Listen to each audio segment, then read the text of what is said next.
Hey, hey yo, mic check, 1 2 1 2. This is a new wave. I don't even know where to look, but I'm looking at myself, whatever. I don't know. Some of you might recognize me from some car content that I used to make when I was a little more, let's say, immature. Might recognize me as Carbon M3. But in real life, my name is Nate, and I used to work in the construction industry. Maybe I should look over there. And realistically, yeah, like many young folk, many people my age, like in their early 30s, late 20s or so, we've been sold this dream in Ontario, Canada, where we live here, where you got to go to school, you go to the best school, whatever, you get your education, you get your experience, and then you go and get yourself a job that's gonna reward you with everything you need to make yourself somebody in society, But unfortunately, like many young people my age, been sold a bill of goods, and all we got is a bunch of debt and entry-level job positions that have no future of promotion or proper pay if you're not part of the family, in a sense, right? A little background on me. Since 2014, 2013, I've been in construction, whether it was in education or whether it was in the field. I started off with my uncle. He's got a landscaping company, small renovations here and there. So I was always in the field as a teenager, working through the summers when I was trying to get through my hoop dreams and whatnot, like lots of tall kids from Toronto, whatever I should say. But yeah, from there, I've always knew that I wanted to do something in the field of construction because realistically, Ontario is a developing province, right? There's still a lot of work here to do, a lot of work to catch up. And so they told us, hey, go to school, get this education, get this job, get this work in, and then you're gonna be rewarded.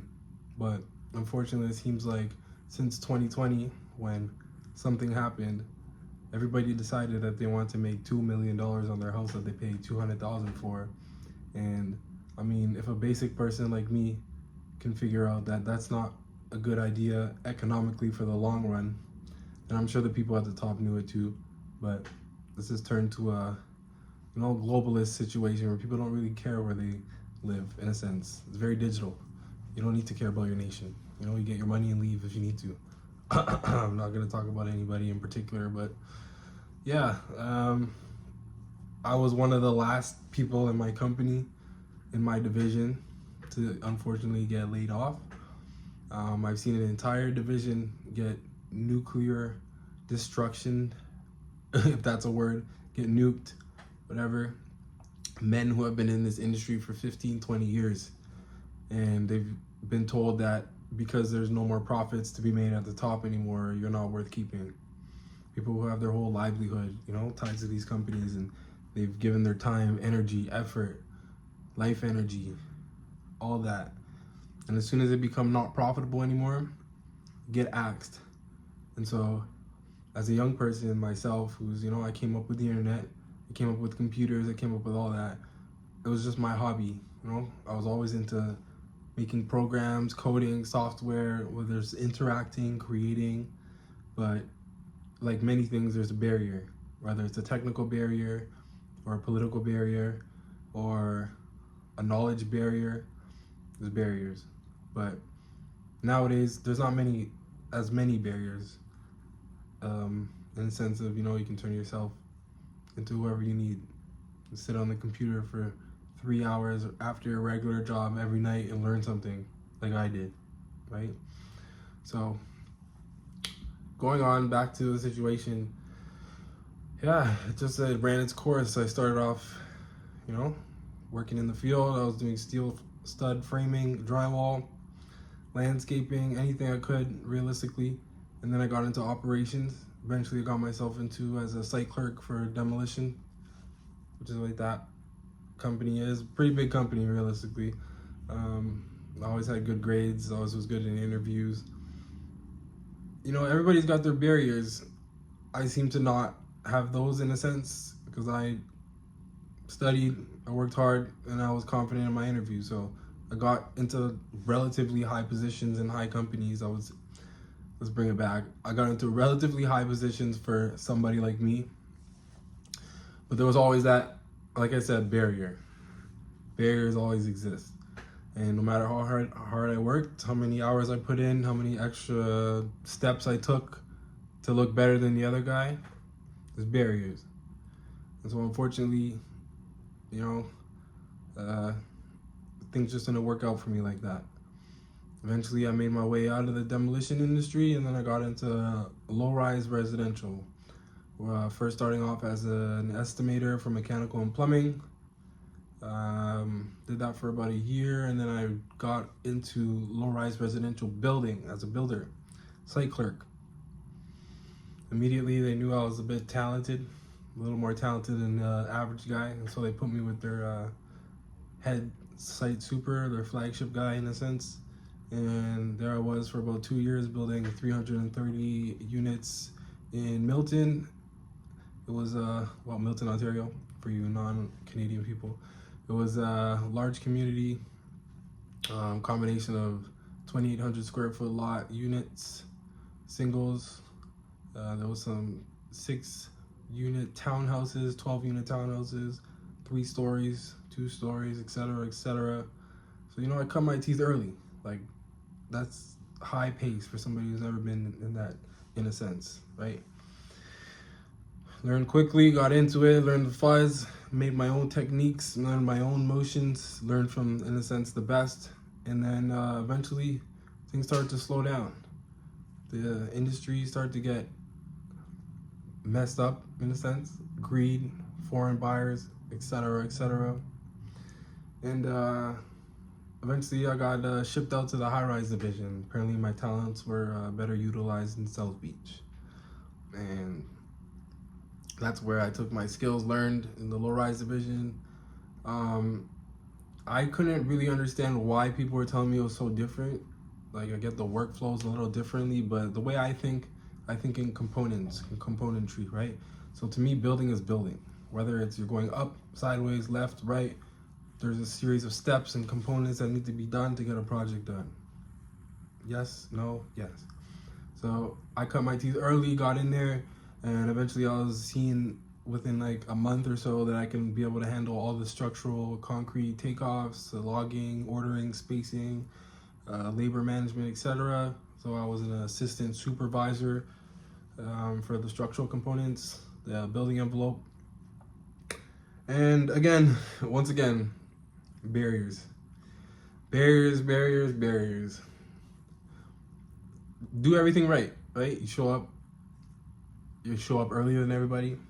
You do more than everybody. You're more efficient than everybody. You create systems. You create workflows. You automate things. You make it so that everybody's life's easier. You know what I'm saying? Whoops. So make it so that everybody's life's easier, really, right? But where does that serve you? Who knows? Unfortunately, the way this business has gone, it's cost cutting.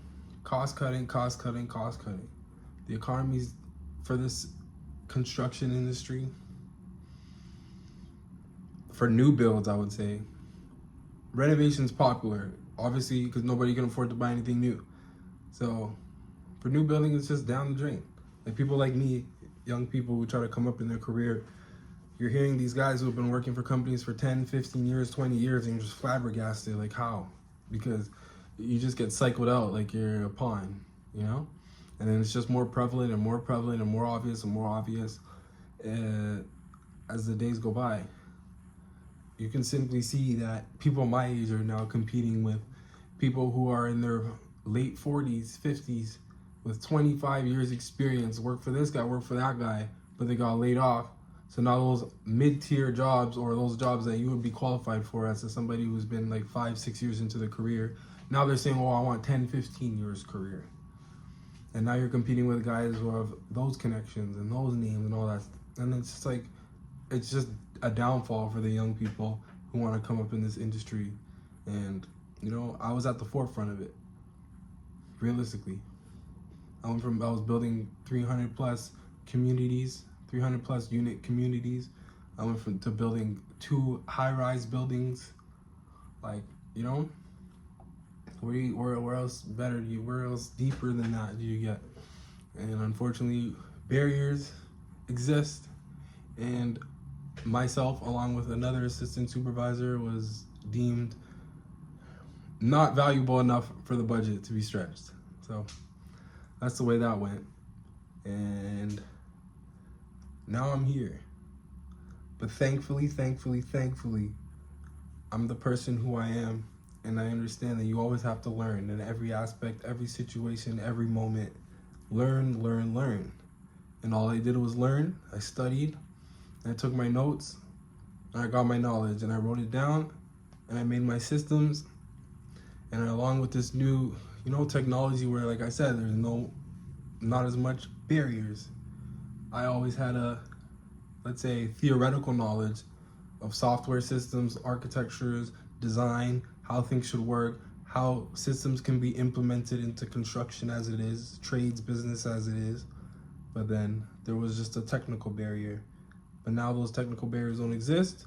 And for the past 2 years, I've been building systems that, I think will revolutionize this industry. Whether it's automated tasks, whether it's lead captures, whether it's smart websites, whether it's intimary assistance,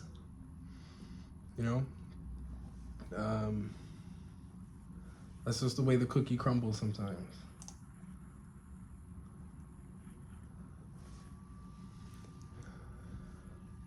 That being said, I don't think I'm gonna try to look to get back into this industry in that sense of like supervision operation.